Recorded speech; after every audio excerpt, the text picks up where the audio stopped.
By the old blunt and rusty axe.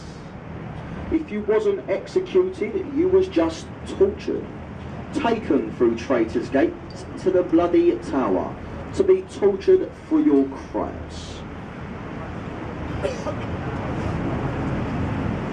The bridge ahead of us now is Tower Bridge. Now Tower Bridge, folks, it's not as old as it looks. It was built in the Gothic design to blend in with its surroundings, its neighbour, the Tower of London. Now folks, if you have a camera, get ready, we would have a lovely side-on view of Tower Bridge. Now Tower Bridge itself, it's a part suspension bridge, part bascule bridge. The two bascules in the middle, they can rise like a drawbridge, letting larger vessels through the gates of London in under 4 minutes.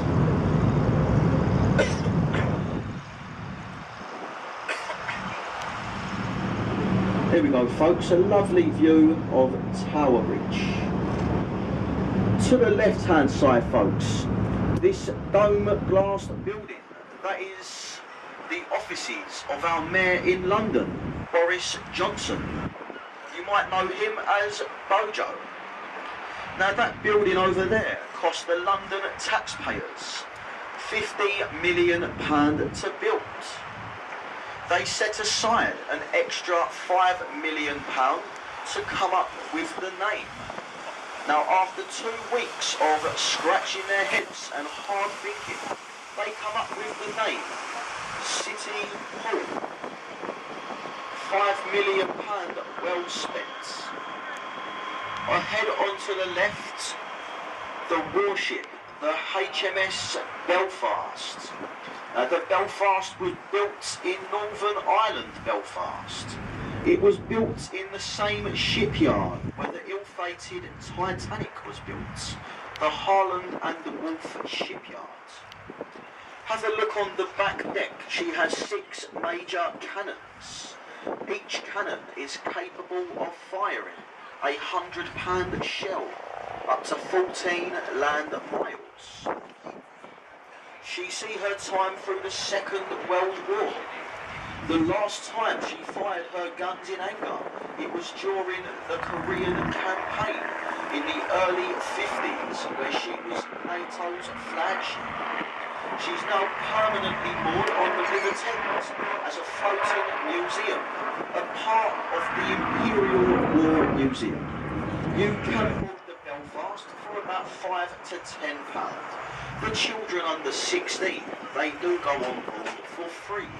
You can explore the whole ship, starting from the engine rooms, 9 decks up, to the bridge, to the command room. Folks, if you was to do that today, make sure you have the time. It will take you at least 3 hours to explore the whole ship, the HMS Belfast. Still to the left, the tallest building in Western Europe. It's called the Shard of Glass. Now the Shard stands at 1,076 feet. Inside the Shard they have many things like casinos, hotels, shopping centres, bars, restaurants, and luxury, overly priced riverside apartments. The architect who designed the Shard, his name is Renzo Piano.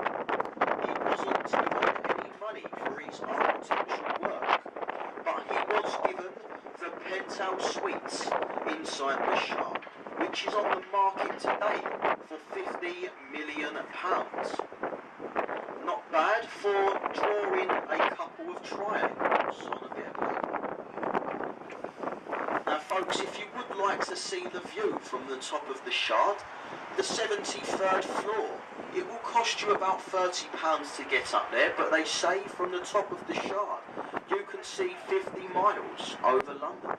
So that's well worth the price. That is called the view from the top of the Shard. The bridge we are approaching, the most historic bridge to go over the river, London Bridge, the 5th London bridge to cross the river. The first one was built in 46 AD, built by the Romans. It was made of wood and it burned down. And as many of you should know by the nursery rhyme, the rest of them fell down. This is the 5th one, opened in 1973 by Her Majesty the Queen. On the stonework to either side on the bridge, London Bridge. To our left, between the buildings, you see a small pirate ship. That is the working replica of Sir Francis Drake's Golden Hind. Drake, he was the first Englishman to circle the world. He circled the world with a crew of 80 cutthroat sailors. Now the vessel to our left is an identical replica. It's a working replica and it has followed Drake's voyage. It's been around the world twice. Now permanently moored inside the dock, you can go on board that boat and explore it. Golden Hind. To our right now, just beneath the bridge, there are some windows. Sometimes, if we're lucky, we might see some semi-naked people. Now the reason they're semi-naked, that is a 5-star health and relaxation spa. They thought they were smart, building the spa under the bridge, away from prying eyes. But they forgot about the boats that go past every 5 minutes. Believe me, gentlemen, some days are much better than others. Some days we turn the boat around and go past for a second look. The bridge ahead of us, Southwark Bridge, being said to be London's least used bridge. The reason it's the least used is because of the bad planning of the approach roads. They're very well hidden in the one-way streets and the back streets of London, so nobody seems to find this bridge. Now they do say, folks, if you find yourself on top of Southwark Bridge, then you are most probably lost, or very drunk, sometimes both. Now ahead of us, onto the left, the white circular building, that is the replica of William Shakespeare's Globe Theatre. Through the summer, inside the theatre, they do reenact many of Shakespeare's finest plays. They're all played out in the traditional manner, and they do dress up in the periodic way. Unfortunately, through the winter, they close the theatre, because it is an open-air theatre. It's open to the elements. But you can have a guided tour through the Globe itself, as Shakespeare's Globe Theatre. The footbridge ahead of us, the Millennium Footbridge, the Blade of Light, designed by Lord Norman Foster. This bridge was opened in the year 2000, May, a Saturday morning, by the Queen. And it was closed the same day, that afternoon, by the police. Took steam trains from London to Chatham and Dover. The first railway line to go over the River Thames. We're about halfway to our destination, folks. Is everybody enjoying themselves so far? Yeah, that's good news. To the right now, folks, we have a white building with a green sloped roof and the black pinnacle in the middle. That's the old City of London's School for Boys, where many of our past members of Parliament attended before they moved on to university. At the front of the building, between the windows, are 4 famous scholars who attended the school. The statues are William Shakespeare, Francis Bacon, Sir John Milton, and Sir Isaac Newton. 4 famous scholars who attended the old school. To the left now, this red and white brick building, that is Stamford Wharf. In the 50s, it was the largest refrigerated warehouse in London. It was then taken over by the famous gravy company, Oxo. Nowadays, it's luxury riverside apartments. To show you how luxury the apartments are, at the top floor, inside the glass canopy, is the luxury Oxo restaurant, owned by Harvey Nichols, one of the top 10 restaurants in London. Workforce, built during the Second World War, where most of the men were away fighting for king and country. So it was down to the ladies to build that bridge, Waterloo Bridge. Over to our right now, folks, a tall stone obelisk, Cleopatra's Needle.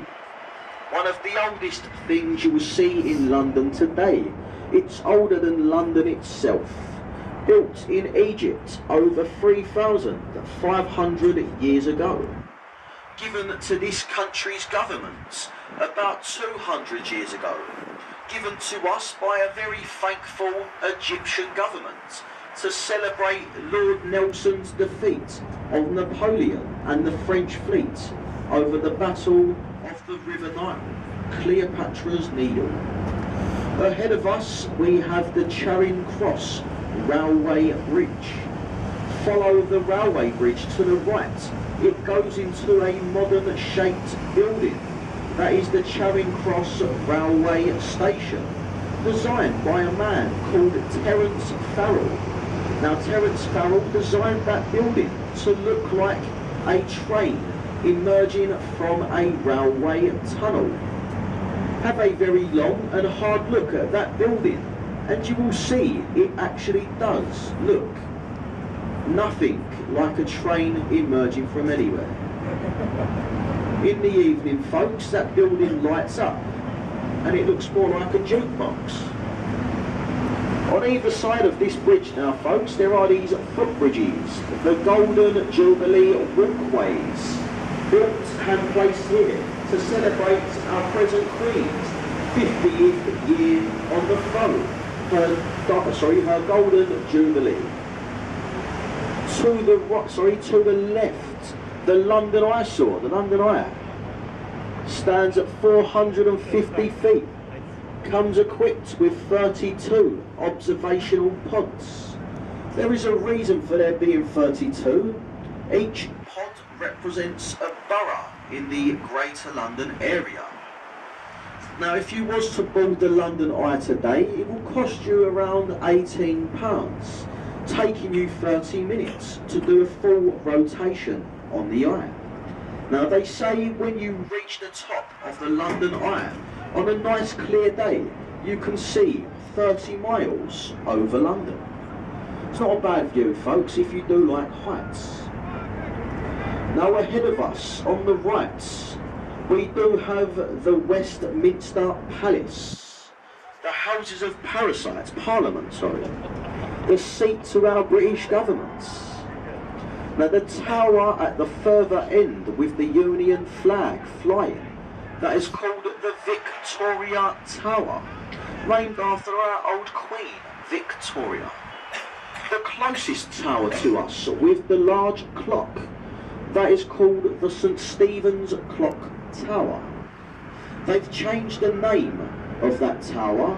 They've changed the name to the Elizabeth Tower to celebrate our Queen's Diamond Jubilee, 60 years on the throne. But now, as many people around the world know, that tower as Big Ben. But now folks, that's not the name of the tower, it's the nickname of the 13.5-ton bell inside the tower. Anyway folks, unfortunately that is the last point of attraction until we go alongside the pier. Now folks, for anybody on board who would like to finish the journey off by the big bus, you can do. As soon as you leave this boat at Westminster Pier, just go to the main road at the top and there is the bus stops for the bus tours. If you have your ticket to get off at the London Eye, then stay on board this boat. The next stop will be Waterloo Pier, the London Eye. Before you leave us, folks, make sure you take all of your personal belongings. Mind the step when you leave the boats.